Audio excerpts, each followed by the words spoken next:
Bonsoir frères et sœurs. Bonsoir pasteur.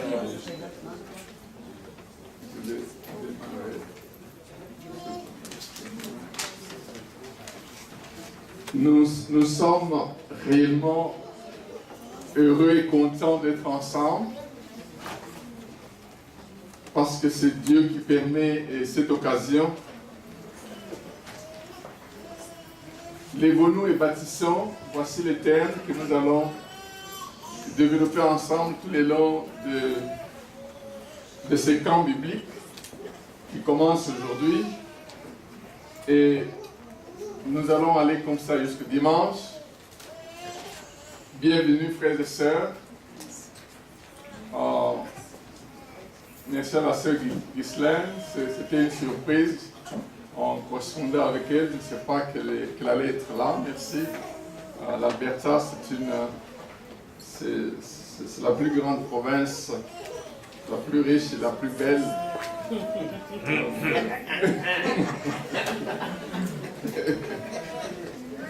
Okay. Vous ne connaissez pas l'Ontario.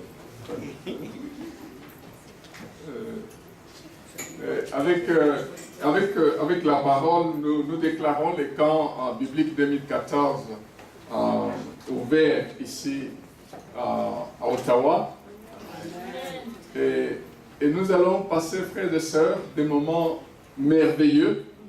Déjà, en voyant les frères et sœurs, un accueil très chaleureux que nous avons reçu à Ottawa. Des frères et sœurs merveilleux qui sont venus de l'Europe. Et ceux qui sont venus des États-Unis, merci d'être là. C'est une terre très merveilleuse, le Canada.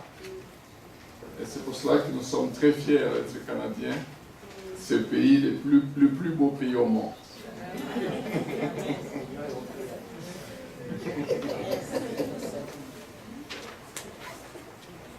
J'aimerais... qui sont les célibataires dans la salle? Juste lever la main. Les célibataires qui sont dans la salle, les jeunes gens. Ok, c'est très nombreux. Qui sont les mariés? Ok, encore très nombreux. Et nous bénissons le Seigneur pour la présence des uns et des autres. Parce que c'est un camp de bâtisseurs. Quand on dit les camps de bâtisseurs, c'est parce qu'il y a un camp qui détruit. C'est le camp qui se met du côté du diable, qui cherche à détruire. Et quand nous nous mettons ensemble, tel que nous sommes là, nous avons écouté un merveilleux couple nous parler, comment ils se sont rencontrés, comment ils ont cheminé jusqu'à aujourd'hui. Nous allons découvrir au travers des témoignages, au travers des messages, au travers des méditations, au travers des ateliers. Tout cela, c'est ça qui fait les camps bibliques. Les camps bibliques, ce n'est pas seulement le message que nous allons écouter, mais c'est le moment des entretiens que nous allons avoir les uns les autres. C'est le moment de méditation que nous allons avoir les uns les autres. C'est le moment des ateliers. C'est pour cela que nous devons être vraiment très attentifs.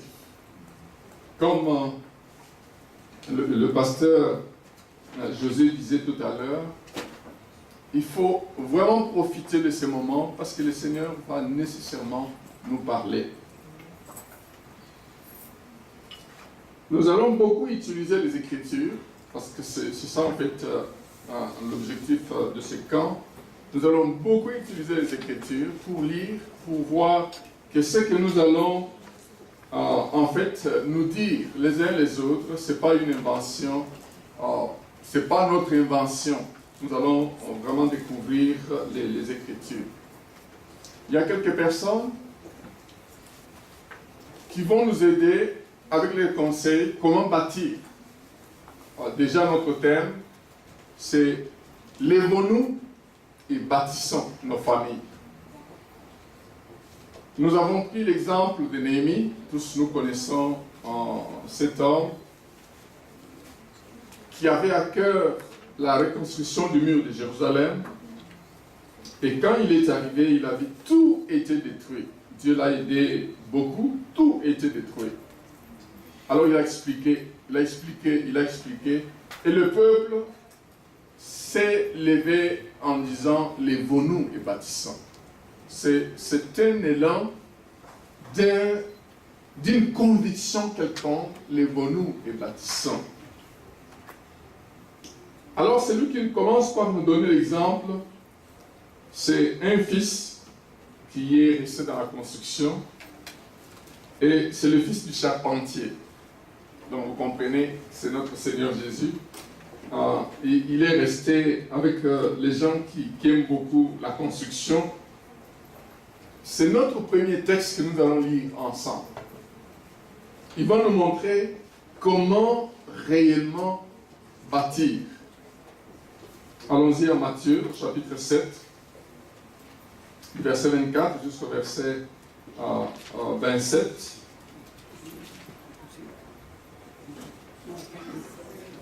Donc je disais Matthieu 7, à partir du verset 24. Alors il dit, ainsi quiconque entend de moi ces paroles et les met en pratique sera semblable à un homme prudent qui a bâti sa maison sur les rocs. La pluie est tombée, les torrents sont venus, le vent ont soufflé et se sont portés sur cette maison et n'est pas tombée car elle était fondée sur les rocs. Mais quiconque entend de moi ces paroles et ne les met pas en pratique sera semblable à un homme insensé, on l'appelle d'ailleurs insensé, qui a bâti sa maison sur le sable. La pluie est tombée, les torrents sont venus, les vents ont soufflé et se sont abattus sur cette maison. Elle est tombée et sa ruine a été grande. Nous allons nous arrêter là. Déjà, nous voyons un fils du charpentier, notre Seigneur, qui a vu nécessairement les gens en train de bâtir, les gens en train de construire. Il a réellement remarqué que le problème, ce n'est pas tout ce que nous mettons au-dessus, mais le problème commence par la fondation, par le fondement. Quand la fondation est mauvaise, vous pouvez faire de très belles constructions, les gens vont admirer, mais est-ce que ça va durer? Est-ce que ça va durer? Dans ces cas, ça sera beaucoup en profondeur demain, avec le message de demain, nous parlerons des fondations, des différentes fondations sur lesquelles un mariage ne peut pas tenir. Parce qu'il y a beaucoup de fondations. Et nous en parlerons en détail demain. Et Salomon aussi a construit, David n'a pas été autorisé par Dieu à bâtir. Salomon a construit, c'était un temple, vraiment un bijou qui attirait beaucoup de gens partout dans le monde. Alors qu'est-ce qui s'est passé? Il est arrivé à une conclusion, c'est ce qu'il nous dit, et ça vous pouvez lire seul en psaume 127, que si l'Éternel bâtit la maison, ceux qui la bâtissent travaillent en vain. Et vous pouvez continuer. Un autre architecte, c'est Paul, à 1 Corinthiens 3, du verset 10 à 15. Lui, qu'est-ce qu'il va nous dire? Il va maintenant dire la fondation, c'est correct, vous devez choisir une bonne fondation. Mais maintenant, quand vous montez au-dessus, il faut vérifier comment est-ce que vous êtes en train de bâtir. Est-ce que vous êtes en train de bâtir avec des matériaux durables ou vous êtes en train de bâtir avec des chaumes ou avec de la paille? Mais c'est quand le vent, la pluie, le feu surtout va venir et quand les matériaux que vous avez utilisés vont traverser le feu qu'on va réellement voir, non, mais ce n'était que de la paille. Tout est parti. Et nous allons voir dans ces camps quels sont les matériaux durable que nous pouvons utiliser pour réellement bâtir une famille. Quand Dieu regarde, Dieu est content. Et nous allons découvrir cela.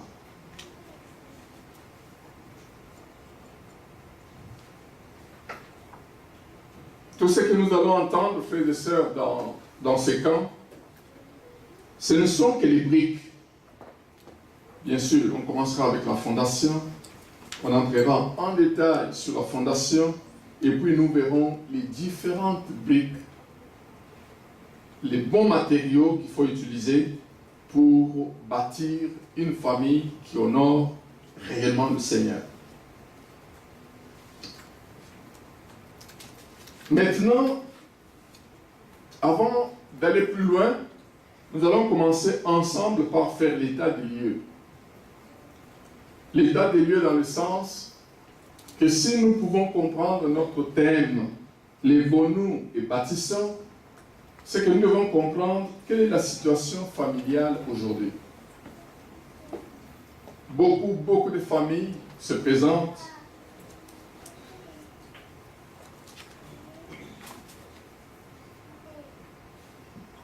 Frères et sœurs, la famille est très importante dans le plan de Dieu. Mais ce que nous sommes en train de regarder et constater dans notre société, nous remarquons que réellement la famille, on dirait que si c'était des animaux, on allait dire que c'est une espèce en voie de disparition. Parce que la famille est en train de perdre toute sa substance, toute sa valeur, et cela même dans l'Église. Même dans l'Église. Je vais essayer de décrire quelques familles. La première, je l'ai intitulée « Une famille cimetière ». Cimetière, pourquoi? Parce que c'est une famille très, très silencieuse. Personne ne parle à l'autre. Que ce soit les enfants, ils sont très occupés avec leur électronique. Les parents, chacun part à son travail. Ils ne se téléphonent même pas, ne se parlent même pas. Quand le papa arrive, c'est soit la télé, soit aller dormir. Chacun mange à son tour. Ça n'a rien à voir de la famille. Très silencieuse. La deuxième sorte de famille, c'est la famille que j'ai appelée dortoir et réfectoire. Pourquoi dortoir et réfectoire? Parce qu'on ne vient à la maison que pour manger. On ne vient pas faire autre chose. Quand vous lui parlez, il dit, je suis venu pour manger. Laissez-moi tranquille. Je suis venu pour dormir. Toute la vie, on fait toute la vie ailleurs, mais on vient à la maison uniquement pour dormir. Ça, c'est vraiment une famille dortoir et réfectoire. Une autre famille, c'est la famille de la nuit. Pendant la journée, l'homme et la femme ne se parlent pas, mais ce qu'ils savent faire, c'est seulement des enfants. Ça, c'est vraiment la famille de nuit. Et elles sont de plus en plus nombreuses en Amérique du Nord parce que les enfants, on reproduit beaucoup des enfants pour l'argent. L'État donne l'argent. La quatrième sorte de famille, c'est la famille église. Celle-là, on vient à l'église ensemble, mais on se chamaille en cours de route. À la maison, on ne se parle pas. Toute la vie, on ne fait que se chamailler, mais on vient à l'église ensemble, on reprend les activités, on chante, on prêche, on fait, mais c'est juste la présence à l'église ensemble. Mais la substance dans la famille, ça n'existe pas, il n'y a rien.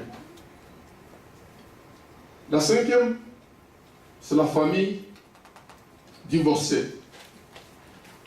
Les familles divorcées sont très très nombreuses. Sur 100 mariages dans une ville, il y en a au moins 50 qui vont divorcer après 1 an, après 5 ans, après 10 ans, et j'ai rencontré, quand nous étions encore aux États-Unis, une femme mariée.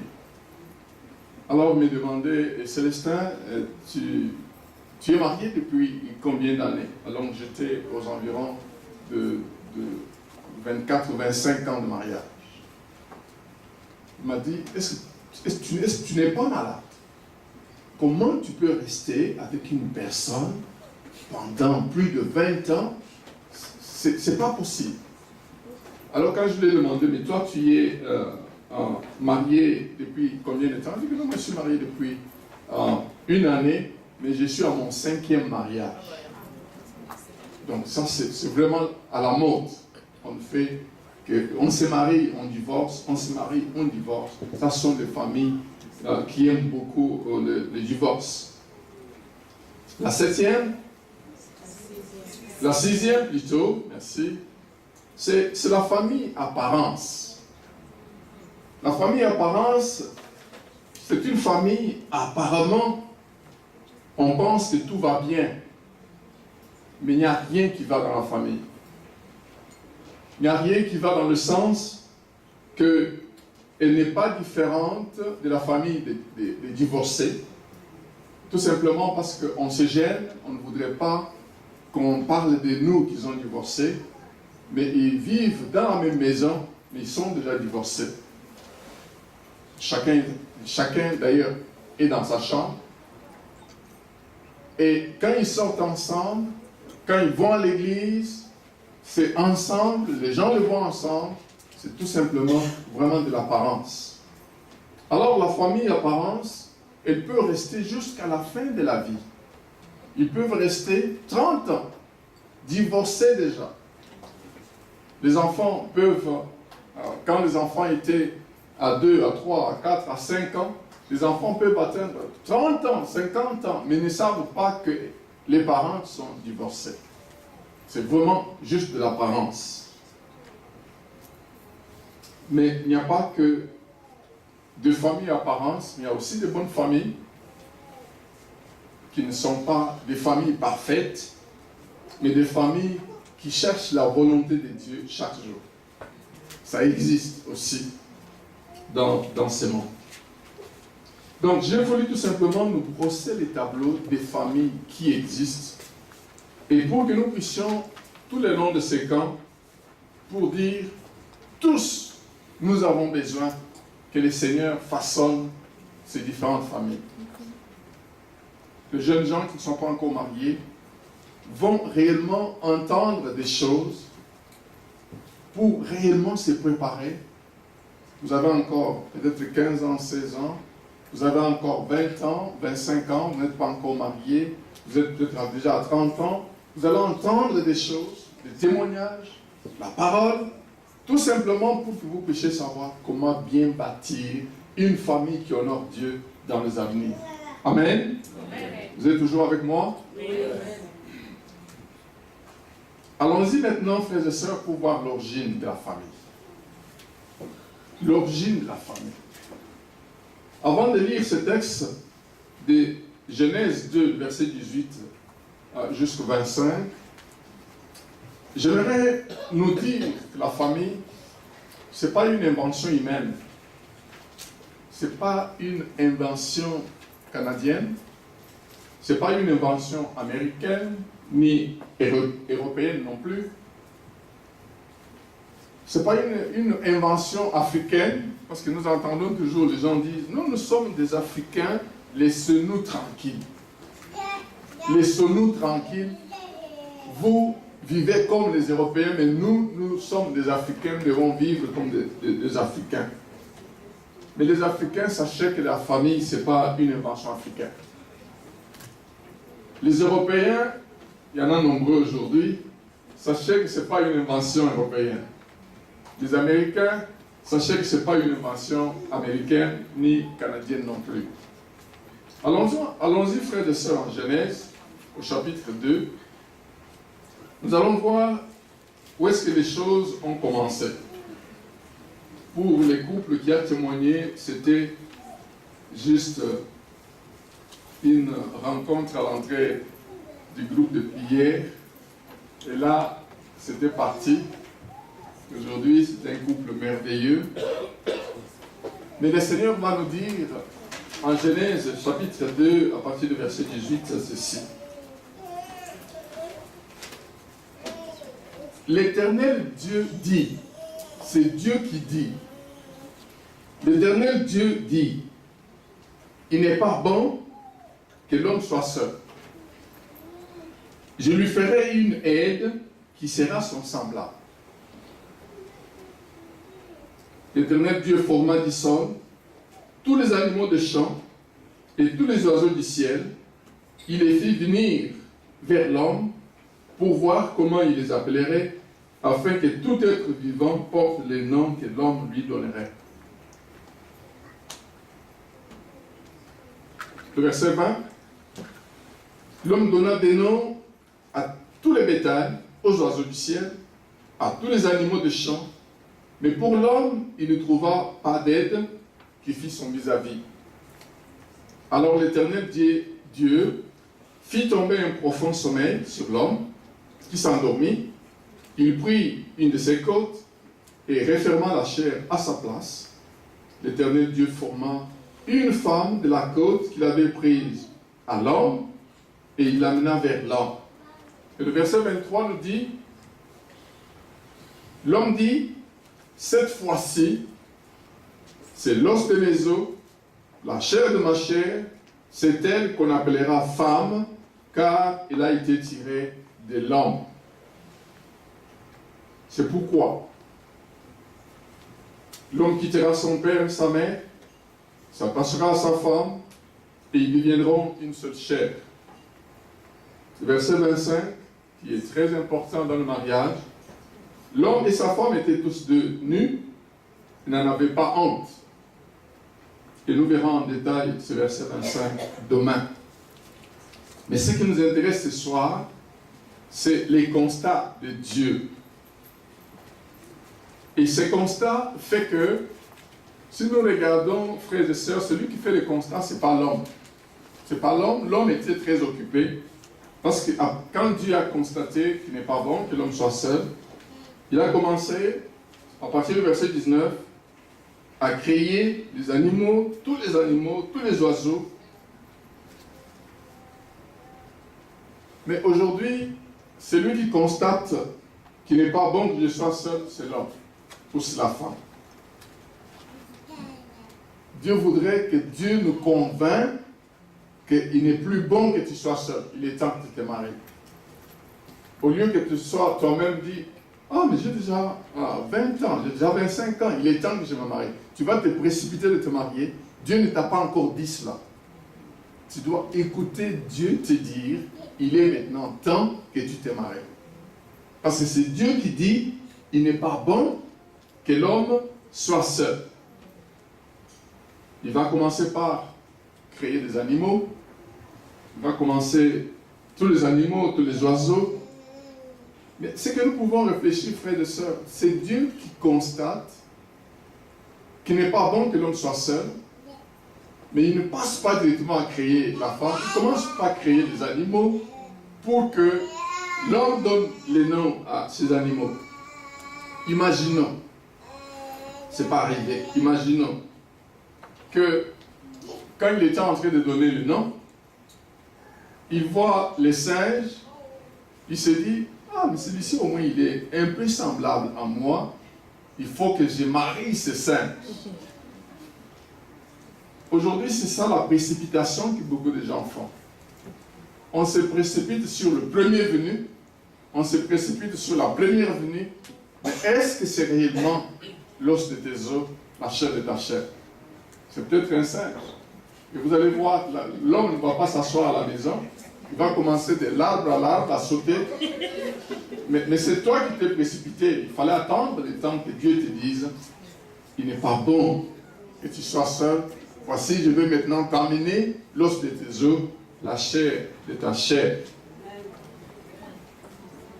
Frères et sœurs, quand on se précipite,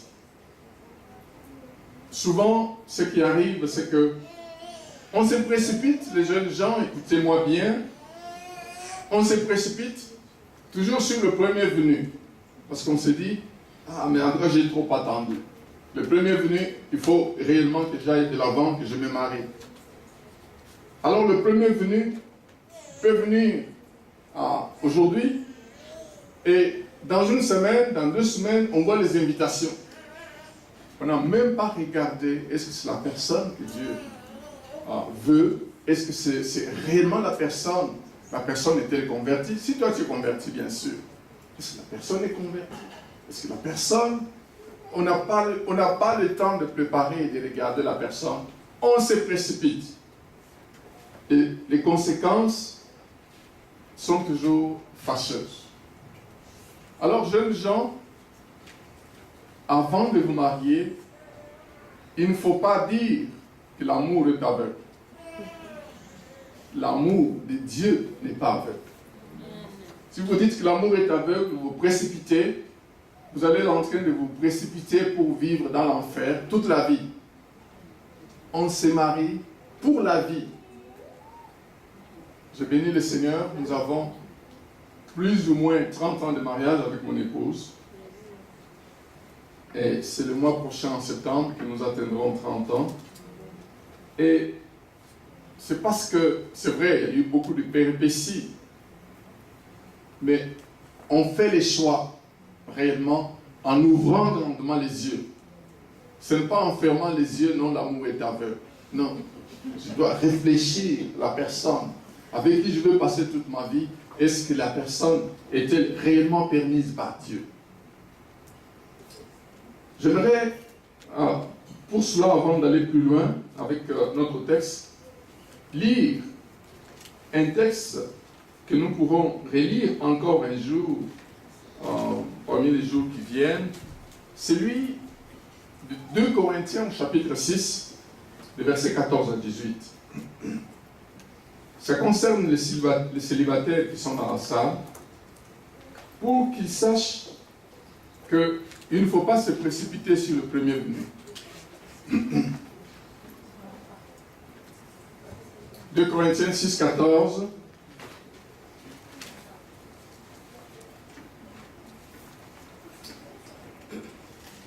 Ne formez pas avec les incroyants un attelage disparate, car quelle association y a-t-il entre la justice et l'iniquité, ou quelle communion entre la lumière et les ténèbres?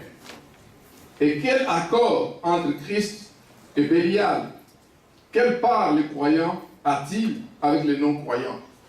Ça, c'est un verset, jeunes gens, j'aimerais que vous puissiez le retenir par cœur. C'est un verset à retenir par cœur. Quand les parents vont vous pousser, non, cet homme a beaucoup d'argent. Cet homme a beaucoup d'argent. Il faut montrer ce verset aux parents pour leur dire, je ne peux plus former une union avec une personne qui ne connaît pas le Seigneur. Je ne peux pas former une union avec une personne qui ne connaît pas le Seigneur. Sinon, c'est l'enfer que vous allez vivre toute votre vie sur la terre. Ce ne sont pas vos parents qui viendront vivre avec vous, c'est vous-même qui allez vivre cela. Donc, réfléchissez quand vous voulez prendre une décision comme celle, je veux me marier. Même si les invitations sont déjà émises, vous n'êtes pas encore marié, il faut réfléchir. Amen. Amen. Ça, c'est pour les jeunes gens.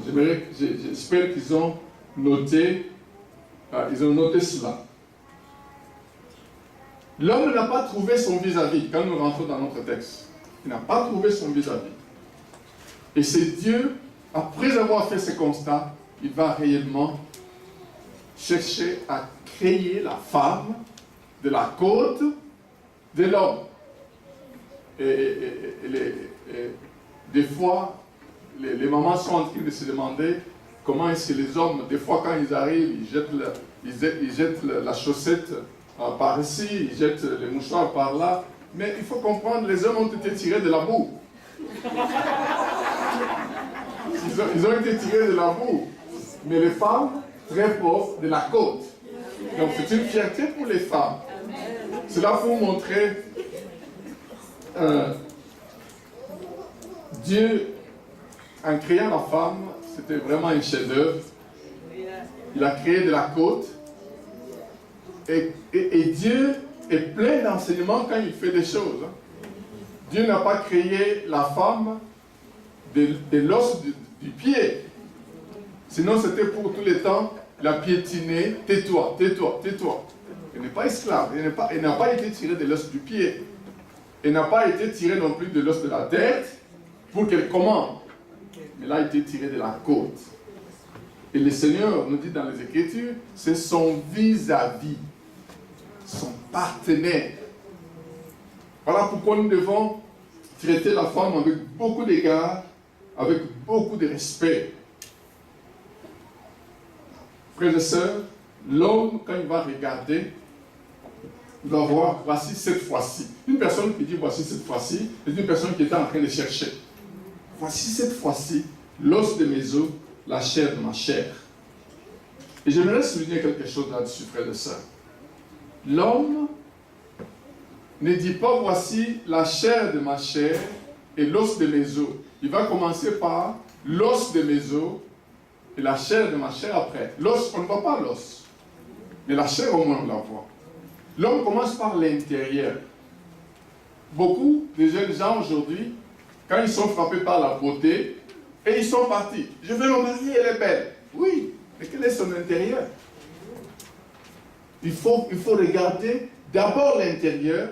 Ensuite, on ne dit pas qu'il faut épouser un mari moche ou une femme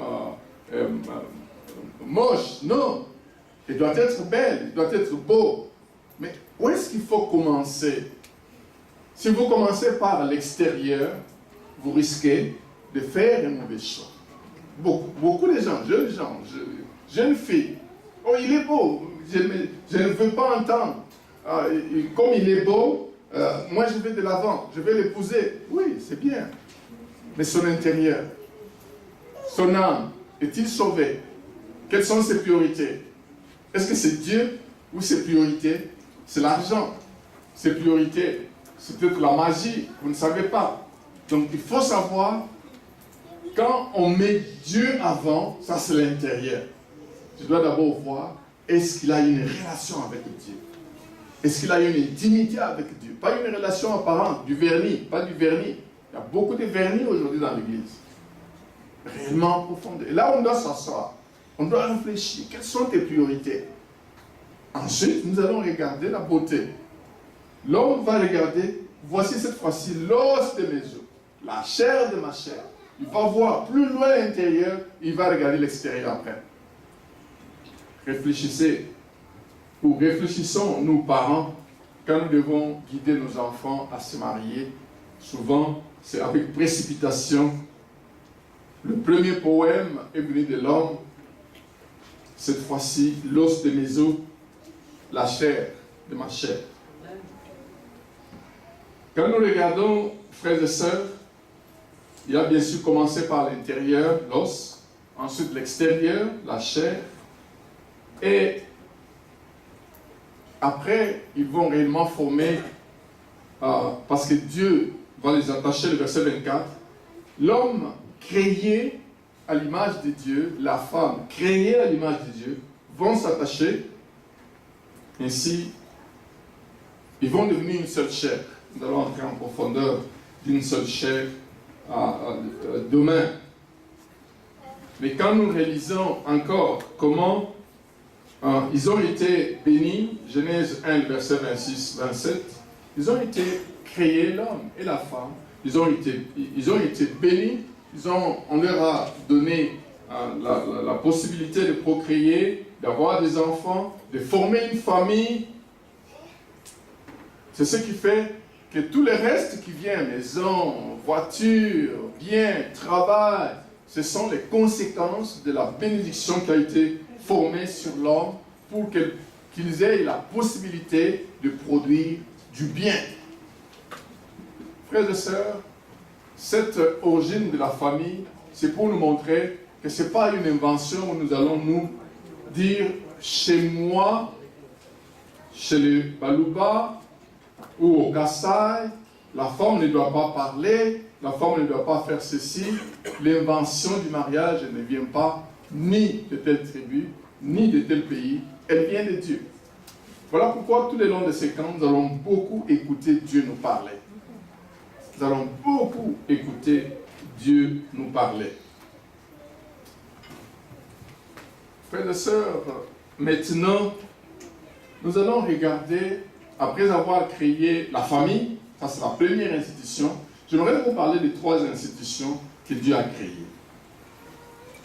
La première, c'est la famille. La deuxième institution que Dieu a créée, c'est l'Église. Je bâtirai mon Église. Ça, c'est le Seigneur Jésus-Christ qui a bâti son Église. Ça, c'est la deuxième institution. La troisième institution que Dieu a créée, c'est la société.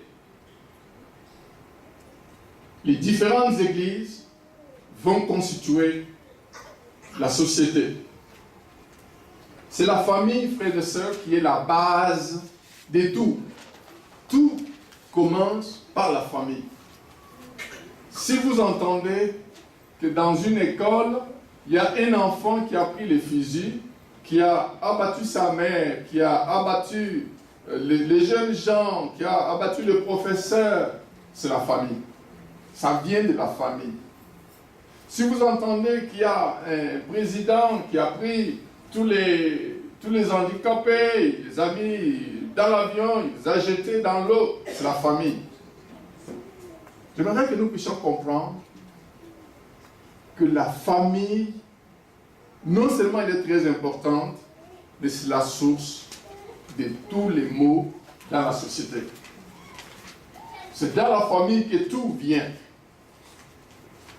Et nous allons voir en détail quelles sont les raisons d'être même de la famille. Frères et sœurs, quand nous regardons aujourd'hui une famille, une église faible,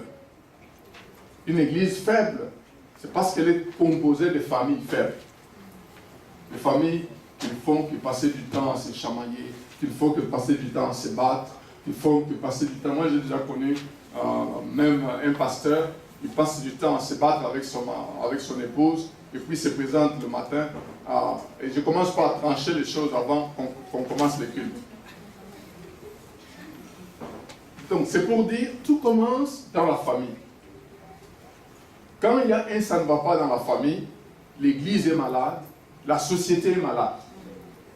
Voilà pourquoi ces camps ici de famille a été très attaqué, parce que nous allons aller en profondeur pour aider les familles, s'il y a des fissures, à mettre du ciment pour réellement arranger. Si la famille n'existe pas encore, comment démarrer une famille qui honore Dieu? Si la famille existe, elle est déjà à un certain niveau, comment améliorer, avoir une famille qui glorifie, qui honore Dieu? Et ça, comme je disais au début, c'est le travail de Dieu. Bâtir, c'est Dieu avec nous. Détruire, c'est le diable qui règne. Et nous allons réellement voir ça. C'est le diable qui règne. Et il y a des familles qui ont laissé le diable prendre sa pipe et son beau costume, ils l'ont installé au salon, et c'est le diable qui règne. C'est des bagarres tous les jours, c'est chamailler tous les jours, c'est le silence, il n'y a pas de dialogue, il n'y a rien. Ça, c'est le diable qui règne. Et nous allons réellement voir comment remédier à tout cela.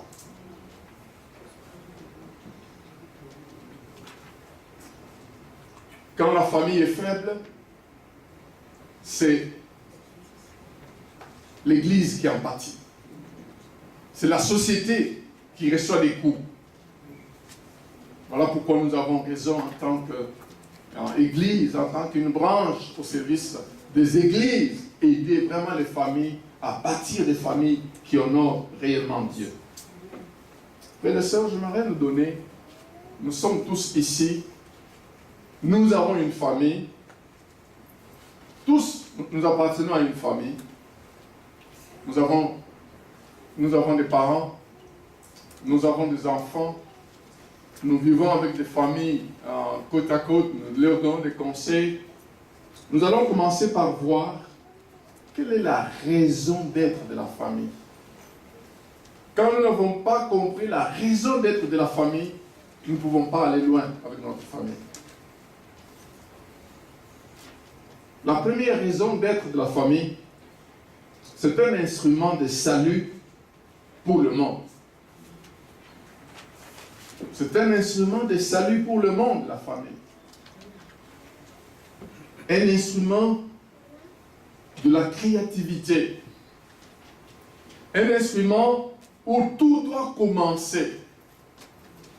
Le bonheur du monde doit sortir de la famille. Et un monde heureux, c'est la famille qui doit produire ce monde heureux. En quelque sorte, quand le Seigneur nous apprenait à prier, il nous disait que ton règne vienne. Ce règne ne commencera pas en dehors, dans le stade.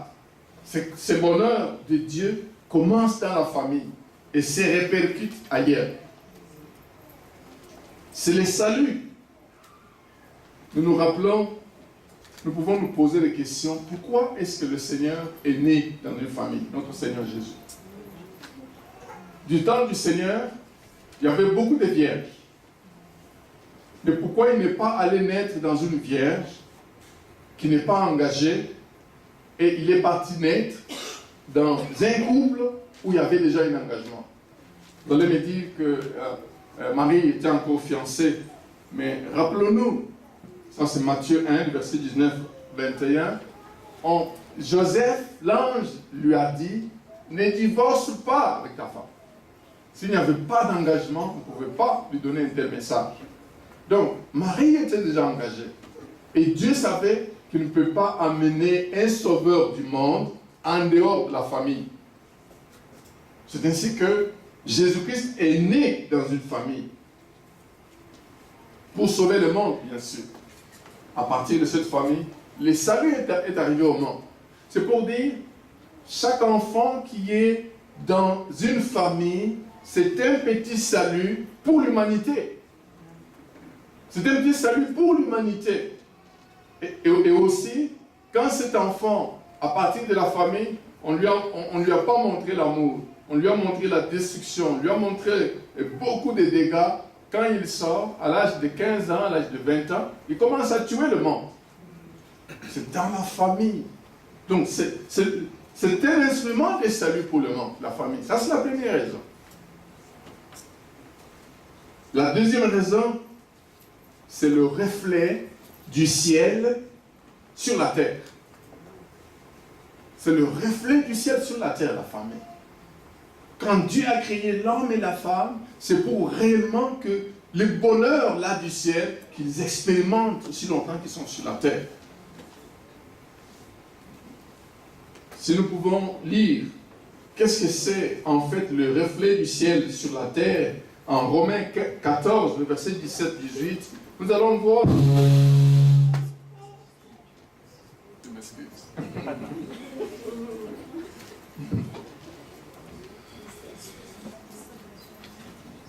Donc, je parlais que nous pouvons rapidement lire ensemble en Romains,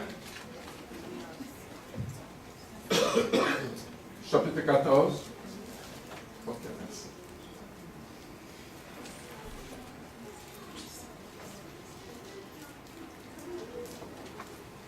Romains chapitre 14, versets 17 et 18. Je disais que la famille, c'est vraiment le royaume des cieux vécu sur la terre. Et le royaume des cieux, au verset 17, nous dit, car le royaume des cieux, le royaume de Dieu, c'est non pas le manger et le boire, mais c'est la justice, c'est la paix, c'est la joie par le Saint-Esprit. Celui qui sert Christ de cette manière est agréable à Dieu et approuvé des hommes. Si vraiment le royaume des cieux est dans notre maison, comme Dieu le veut, c'est la paix qui doit régner, c'est la justice qui doit régner, c'est la joie qui doit régner. Ce n'est pas le temps de se chamailler tous les jours. Ça, ce n'est pas le royaume des cieux. Ça, c'est aller en dehors des raisons pour lesquelles la famille a été établie. Amen. Amen. Et aussi, si nous savons, frères et sœurs, que la famille c'est le royaume des cieux sur la terre, c'est l'endroit où la formation des disciples doit commencer. La formation des disciples doit commencer dans la maison. Et cette formation des disciples qui doit commencer dans la famille, c'est pour cela qu'il faut avoir beaucoup de processus, mettre en place ce qu'il faut pour réunir tout le monde une fois. Et nous en parlerons en détail, comment il faut vraiment créer l'autel dans la maison, dans la famille, pour réellement faire ce processus de formation des disciples dans la maison.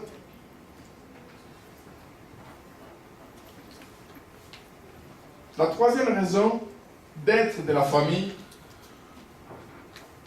c'est la place de bénir. Rappelons-nous en Genèse 1, le verset 26 jusqu'au 28, quand Dieu a créé l'homme, il a amené la femme et il les a bénis. Et quand